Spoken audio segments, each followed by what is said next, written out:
မင်္ဂလာပါခင်ဗျာကျွန်တော်ကဒီသင်ခန်းစာလေးမှာဆိုရင်တော့ Microsoft Word software ထဲမှာစာမျက်နှာနံပါတ်တွေကိုရွေးချယ်ပြီးတော့မှစာရွက်တွေကိုရွေးချယ်ပြီးတော့ WaterMark တက်တဲ့နည်းလမ်းလေးတွေကိုကျွန်တော်ဒီသင်ခန်းစာလေးမှာမျှဝေပေးသွားမှာဖြစ်ပါတယ်ကျွန်တော်တို့ကတကားလေးမှာ Microsoft Word software ထဲမှာစာရေးပြုလုပ်တဲ့ကိုရေးထားတဲ့စာတွေရဲ့နောက်မှာ WaterMark ထည့်ခြင်းနဲ့နောက်ခံအရေးလေးတွေထည့်ခြင်းတဲ့အခါမျိုးမှာဆိုရင်ကျွန်တော်တို့စာရွက်လေးတွေကိုရွေးချယ်ပြီးတော့ထဲလို့ရတဲ့နီလန်လေးကိုမျှဝေပေးမှာဖြစ်ပါတယ်။ပုံမှန်အတိုင်း WaterMark ထဲတာတော့အားလုံးကျွန်တော်တို့ထဲရလောက်မယ်လို့ထင်တယ်။တော်တော်များများအသုံးပြုတတ်မယ်လို့ထင်တယ်။ဒါပေမဲ့ကျွန်တော်တို့စာရွက်လေးတွေကိုရွေးချယ်ပြီးတော့ WaterMark ထဲတဲ့နီလန်လေးကိုတော့တော်တော်များများကမသိကြသေးတဲ့အတွက်ကျွန်တော်ဒီသင်ခန်းစာလေးမှာပြန်ပြီးတော့မှမျှဝေပေးသွားမှာဖြစ်ပါတယ်။ဒါလေးကိုလက်တွေ့ပြပေးဖို့ရာအတွက် Microsoft Word software လေးတစ်ချက်လောက်ဖွင့်လိုက်ပါမယ်။ Microsoft Word software ပွင့်လာပြီဆိုရင်တော့ကျွန်တော်တို့ blank document ဆိုတဲ့အထက်ကိုဝင်လိုက်ပါမယ် blank document ဆိုတဲ့အထက်ကိုဝင်လိုက်တာနဲ့တပြိုင်နက်ကျွန်တော်တို့စာရွက်လေးတစ်ရွက်စပြီးတော့မှထွက်လာတယ်ပေါ့နော်ဒီတော့ကျွန်တော်တို့ကနောက်ထပ်စာမျက်နှာလေးတွေအသစ်ထပ်ပြီးတော့ခေါ်ချင်တယ်ဆိုရင်အလွယ်တကူပဲ keyword ကနေပြီးတော့ control ရဲ့ enter ရဲ့ကိုတစ်ချက်နှိပ်ပြီးတော့စာရွက်လေးအသစ်တစ်ရွက်ထပ်ပြီးတော့ခေါ်လို့ရပါတယ်ဒါဆိုကျွန်တော်တို့စာရွက်ကို9မျက်နှာ6မျက်နှာလောက်ကျွန်တော်ခေါ်လိုက်မယ်ပေါ့နော်ဒါကြောင့် control ရဲ့ enter ရဲ့ကိုတစ်ချက်နှိပ်တယ်စာရွက်အသစ်တစ်ရွက်ထပ်ထွက်လာတယ်တစ်ချက်နှိပ်တယ်အခုလောလောဆယ်ကျွန်တော်စာရွက်လေး6မျက်နှာခေါ်လိုက်တယ်ကိုခေါ်လိုက်တဲ့စာရွက်ကဘယ်နှရွက်ရှိသွားပြီလဲသိချင်လို့ဆိုရင်တော့ Microsoft Word ရဲ့ဘယ်ဘက်အောက်ခြေထောင်သားလေးမှာ page 6 or 6ဆိုပြီးတော့ဖြစ်နေတယ်ဒါဆိုရင်ကျွန်တော်တို့စာမျက်နှာ6မျက်နှာရှိတဲ့နေရာလေးကိုရောက်နေတယ်လို့ပြောတာဖြစ်ပါတယ်ရှေ့ဆုံးစာမျက်နှာလေးမှာကာစာလေးပြန်ချလိုက် page 1 or 6စာမျက်နှာ1မှာလက်ရှိရောက်နေပါတယ်စာရွက်အရေးအတွက်6ရွက်ရှိတယ်ဆိုတာလေးကိုကျွန်တော်တို့ပြပေးနေပြီဖြစ်ပါတယ်ဒီတော့ကျွန်တော်တို့က Microsoft Word software ထဲမှာစာတွေရေးပြီးသွားတဲ့အချိန်မှာစာတွေရဲ့နောက်ခံအရေးလေးတွေထည့်ခြင်းနဲ့ WaterMark ရေးစာလေးတွေထည့်ခြင်းနဲ့ဆိုရင်တော့ design ဆိုတဲ့တက်ထဲကိုကျွန်တော်တို့ဝင်ပေးရတာဖြစ်ပါတယ် design ကိုဝင်လိုက်တာနဲ့တပြိုင်နက်ကျွန်တော်တို့ဒီမှာညာဘက်ဘေးလေးမှာ WaterMark ဆိုတဲ့နေရာလေးရှိတယ်အဲ့ဒီနေရာလေးတွေကိုဝင်လိုက်လို့ဆိုရင်ကျွန်တော်တို့က WaterMark ကိုဘယ်လိုပုံစံနဲ့တက်ချင်တာလဲအခုလိုမျိုး confidential ဆိုပြီးတော့အဆောင်ပုံစံလေးနဲ့တက်ချင်တာလားစာရွက်မှာအတက်ပုံစံလေးတက်ချင်တာလားကိုကြိုက်တဲ့ပုံစံလေးတွေကိုဒီနေရာမှာရွေးချယ်ပြီးတော့အသုံးပြုလို့ရပါတယ်ကျွန်တော်တို့ကတော့ဒီမှာကနမူနာအနေနဲ့ပြပေးတာဖြစ်တဲ့အတွက် confidential ဆိုတဲ့အဆောင်ပုံစံလေးကိုကျွန်တော်တစ်ချက်နှိပ်လိုက်တယ်နှိပ်လိုက်တာနဲ့တပြိုင်နက်စာမျက်နှာ6မျက်နှာရှိတယ်ဆိုရင်စာရွက်6ရွက်လုံးမှာ confidential ဆိုပြီးတော့မှနောက်ခံအရေးလေးဝင်သွားတာကိုတွေ့ရပါလိမ့်မယ်ကျွန်တော်တို့ကဒီလိုမျိုးနောက်ခံအရေးထည့်တဲ့အခါမှာ confidential ဆိုတဲ့စလုံးမထားချင်ဘူးကိုယ့်ရဲ့လုပ်ငန်းနဲ့ပတ်သက်တဲ့နာမည်လေးတွေပြောင်းလဲခြင်းလဲဆိုရင်တော့ WaterMark ဆိုတဲ့အထက်ကိုဝင်ပေးရပါတယ်နာမည်တွေပြောင်းလဲခြင်းတာဖြစ်တဲ့အတွက် custom WaterMark ဆိုတဲ့အထက်ကိုဝင်ပေးရပါမယ် custom WaterMark ဆိုတဲ့အထက်မှာသူကရွေးချယ်လို့ရတဲ့နီလန်လေး3ခုရှိတယ် no WaterMark ရဲ့ picture WaterMark ရဲ့ text WaterMark ရဲ့ no WaterMark ဆိုတာကတော့ကျွန်တော်တို့ WaterMark လုံးဝမထည့်ဘူးလားဆိုပြီးတော့ပြောတာဖြစ်ပါတယ် picture WaterMark ဆိုတာကတော့ဓာတ်ပုံလေးတွေထည့်ချင်တာလားဆိုပြီးတော့ပြောတာဖြစ်ပါတယ်တကယ်လို့ကျွန်တော်တို့ကကိုရေးထားတဲ့စာတွေရဲ့နောက်ခံလေးမှာကိုရဲ့ sign နာမည်ဒီ sign logo ဓာတ်ပုံလေးတွေထည့်ချင်တယ်ဆိုရင်တော့ picture WaterMark ဆိုတဲ့နေရာလေးမှာဆက်လက်ပေးပြီးတော့ select picture ဆိုတဲ့နေရာလေးကနေပြီးတော့ကိုရဲ့လုပ်ငန်းနဲ့ပတ်သက်တဲ့လုပ်ငန်း logo ဓာတ်ပုံလေးတွေကျွန်တော်တို့ထည့်လို့ရပါတယ်ဒီမှာတော့ကျွန်တော်ကစာအနေနဲ့ပဲထည့်ပြပေးမှာဖြစ်တဲ့အတွက် text WaterMark ဆိုတာလေးကိုရွေးချယ်ပြီးတော့မှတက်ဆိုတဲ့နေရာမှာ confidential ဆိုတာလေးဖြစ်နေလိမ့်မယ်ကျွန်တော်တို့ကကိုယ့်ရဲ့လုပ်ငန်းနဲ့ပတ်သက်တဲ့နာမည်လေးပြောင်းရေးလိုက်မယ်ပေါ့ကျွန်တော်ဒီမှာ E2B computer trainee ဆိုပြီးတော့နာမည်လေးပေးခဲ့လိုက်ပါတယ်ပြီးရင်ကိုရေးထားတဲ့နာမည်ရဲ့ font စလုံးပုံစံ design လေးတွေကို font ဆိုတဲ့နေရာလေးမှာကျွန်တော်တို့ပြောင်းလဲခြင်းနဲ့ဆိုရင်လည်းအကုန်လုံးပြောင်းလဲပြီးတော့အသုံးပြုလို့ရတယ် site တွေလည်းပြောင်းလဲပြီးတော့မှအသုံးပြုလို့ရပါတယ်color တွေလည်းကျွန်တော်တို့ကပြောင်းလဲပြီးတော့အသုံးပြုလို့ရတယ်ကျွန်တော်ကတော့ဒီမှာနည်းနည်းလေးသိတာထင်ရှားအောင် color ဆိုတဲ့နေရာလေးမှာကျွန်တော်အခုလိုမျိုးပေါ့နော်အယောင်ဖြော့တာလေးတစ်ချက်လောက်ရွေးလိုက်ပါတယ်ဒါလေးတွေအားလုံးရွေးပြီးသွားပြီဆိုရင်တော့ okay ဆိုပြီးတော့နှိပ်လိုက်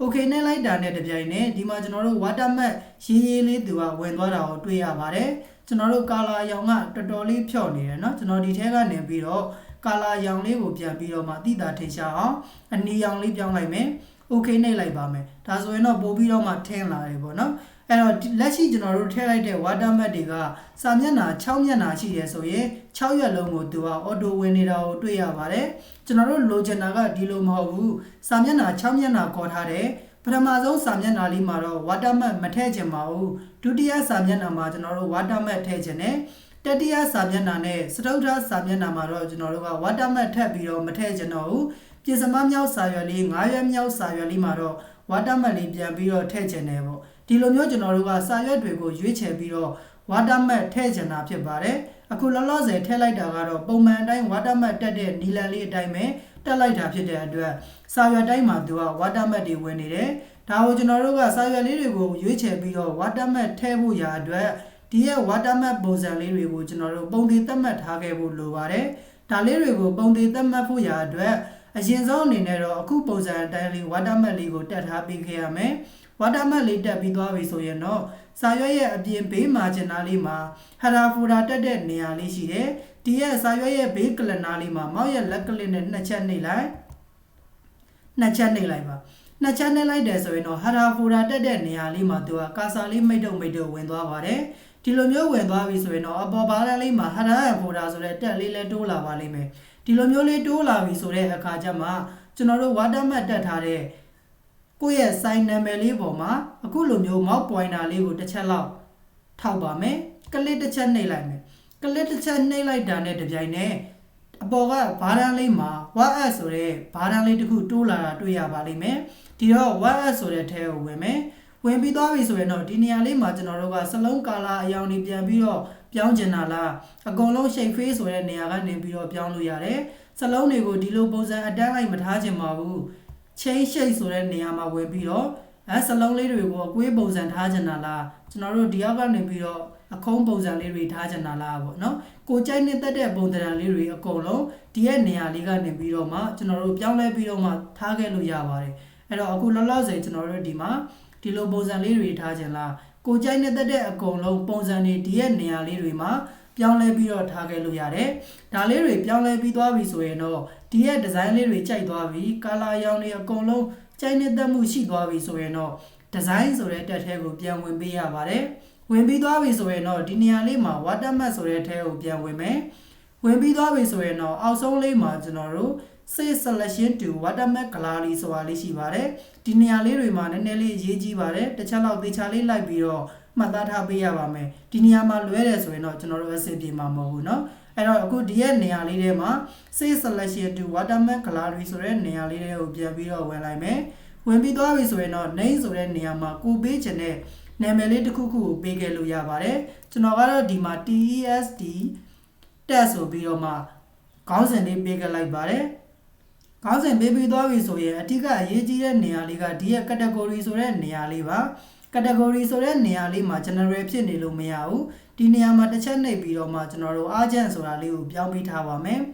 urgent ပြောင်းပြီးသွားပြီဆိုရင်တော့ okay ဆိုတာလေးကိုနှိပ်လိုက်မယ် okay နှိပ်ပြီးသွားပြီဆိုရင်တော့ကျွန်တော်တို့ဒီရဲ့ watermark ပုံစံလေးကိုကျွန်တော်တို့ကပုံသေးသတ်မှတ်ပြီးသွားပြီဖြစ်ပါတယ်ဒီလိုမျိုးပုံသေးသတ်မှတ်ပြီးသွားတဲ့အခါကျမှလက်ရှိတက်ထားတဲ့ watermark တွေကိုပြန်ပြီးတော့မှကျွန်တော်တို့ဖျောက်လိုက်ပါတော့မယ်ဒါကြောင့်စာရွက်ထဲမှာလက်ကလစ်နဲ့နှစ်ချက်နှိပ်ပုံမှန်စာရိုက်တဲ့နေရာလေးကိုပြန်သွားတယ်ဒီရဲ့ watermark တွေကိုဖျောက်လိုက်ပါမယ် watermark ထဲကနေ remove watermark ဆိုတာလေးနဲ့ဖျောက်လိုက်ဒါဆိုအကုန်လုံးပြန်ပြီးတော့ပျောက်သွားလိမ့်မယ်ဒီလိုမျိုးပျောက်သွားပြီဆိုမှကျွန်တော်တို့ကိုတက်ချင်တဲ့စာရွက်လေးတွေမှာ watermark လေးတွေကိုရွေးချယ်ပြီးတော့တက်လို့ရမှာဖြစ်ပါတယ်ဒီတော့ကျွန်တော်တို့ပထမဆုံးစာမျက်နှာ1မှာတော့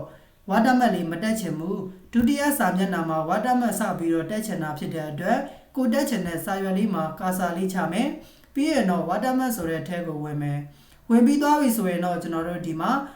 scroll bar လေးနဲ့အောက်ကိုဆွဲကြည့်လိုက်မယ်အောက်ကိုဆွဲလိုက်တဲ့အခါမှာ urgent ဆိုတဲ့ခေါင်းစဉ်ရဲ့တက်မှာကျွန်တော်တို့အစောကပြည့်လုပ်ထားတဲ့ TESD test ဆိုတဲ့နာမည်လေးနဲ့ကိုသတ်မှတ်ထားတဲ့ watermark ပုံစံလေးက auto ဝင်နေတာကိုတွေ့ရပါလိမ့်မယ်ဒီနေရာလေးရောက်လာပြီဆိုရင်ကျွန်တော်တို့လက်ကလစ်နှိပ်လို့မရပါဘူးလက်ကလစ်နှိပ်လိုက်လို့ဆိုရင်တော့သူကစာရွက်တိုင်းမှာ watermark တွေတက်ပေးနေပါလိမ့်မယ်ကျွန်တော်တို့ကစာရွက်တွေကိုရွေးချယ်ပြီးတော့တက်ချင်တာဖြစ်တဲ့အတွက်ကိုလောက်ထားတဲ့ watermark လေးပေါ်မှာ mouse ရဲ့ right click လေးနှိပ်ပေးရပါတယ်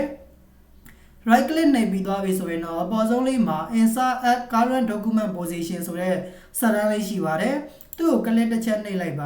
ါနှိပ်လိုက်တာနဲ့တပြိုင်နက်ကျွန်တော်တို့ပထမဆုံးစာမျက်နှာလေးမှာတော့ watermark တွေမတက်ဖက်နဲ့ဒုတိယစာမျက်နှာလေးတစ်မျက်နှာမှာပဲ watermark လေးတွေတက်နေတာကိုတွေ့ရပါလိမ့်မယ်ဒါဆိုရင်ကျွန်တော်နံပါတ်3စာရွက်မှာလည်းမတက်တော့ဘူးနံပါတ်4စာရွက်မှာလည်းမတက်တော့ဘူးကျွန်တော်တို့နံပါတ်5စာရွက်လေးမှာကျွန်တော်တက်လိုက်ပါမယ် ဟောဒီမှာနံပါတ်3စာရွက်လေးမှာမတက်တော့ဘူးနံပါတ်4စာရွက်လေးမှာတက်မယ်ဒါကြောင့်ကျွန်တော်ဒီမှာနံပါတ်4စာရွက်လေးမှာကာစာလေးချတယ် WaterMark ထဲကနေပြီးတော့ screw bar လေးကနေအောက်ကိုဆွဲတယ်ကိုသတ်မှတ်ထားတဲ့ WaterMark ပုံစံလေးပေါ်မှာ right click လေးနှိပ်ပြီးတော့ insert a current document position ဆိုတာလေးနှိပ်လိုက်ဒါဆိုရင်သူကဒီမှာ WaterMark လေးတွေကျွန်တော်တို့တက်နေတာကိုတွေ့ရပါလိမ့်မယ်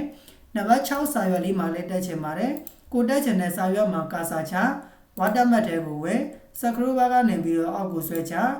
right click နှိပ်ပြီးတော့ insert a current document position ဆိုတာနှိပ်လိုက်အခုဒါဆိုရင်တော့ကျွန်တော်တို့တစ်စာမျက်နှာမှာ